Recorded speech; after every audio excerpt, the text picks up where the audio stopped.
بسم الله الرحمن الرحيم noloshu waa sabir bay u baahan tahay sabir inta imika inaga ay dadku yarayayaan ayuuna wax kasta waan isku dayay maxaan sameeyaa way suurtageli weyday uu qancaya hadhowna uu kula murmaya qofkaas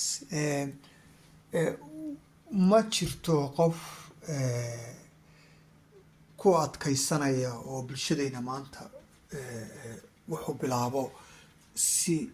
fiican u dhamaystiraya oo waqti gelinaya waa yaryahay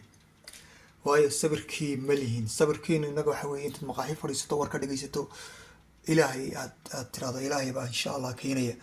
ilaahayna wuxuu inooga baahan yahay xaraka lahaa baraka in ficil lagu dhaqaaqo in la dhibaatoodo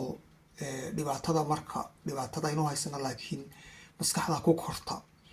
muruqu ma korayo ilaa aad xoog wax culus saarto oo aad diido oo aad muruqu ku xanuuno muruqaasi ma korayo maskaxduna waa sidaa maskaxda waxay ku kortaa dhibaatooyinka ay xalliso laakiin dhibaatooyinka ay ka cararto weligeed way daba soconaysaa baqdintuunbaa sii badanaysaa laakiin qofku marka uu waajaho marxaladaha kusoo beegan uu yidhahdo waan hay waxbaan ka qabanayaa maskaxdiisa ayaa korta sabirku wuxuu u baahan yahay in dadkeena dib loogu qeexo sabirku waxa weeye shaqadaada sida ugu fiican u qabo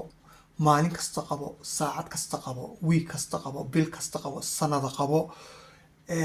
adigoo aan qancahayn natiijadu maaha muhiim waxaa muhiima ficilka aad qabatay kaas ayaa sabra sabirku wuxuu yahay sida aynu haysano maaha waa si kale siduu yahayna waxa weeye adiga oo aan qancin inaad qabato shaqada kula waajihsan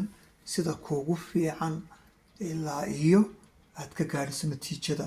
20 sano ha noqoto 30 sano ha noqoto 100 sanona ha noqoto oo aad u wareejiso ciyaalkaaga ama ehelkaaga si ay halkaa uga sii qaadaan markaad gabowdo ama aad adduunka ka tagto halkii wixii aad bilowday kaas ayaa sabra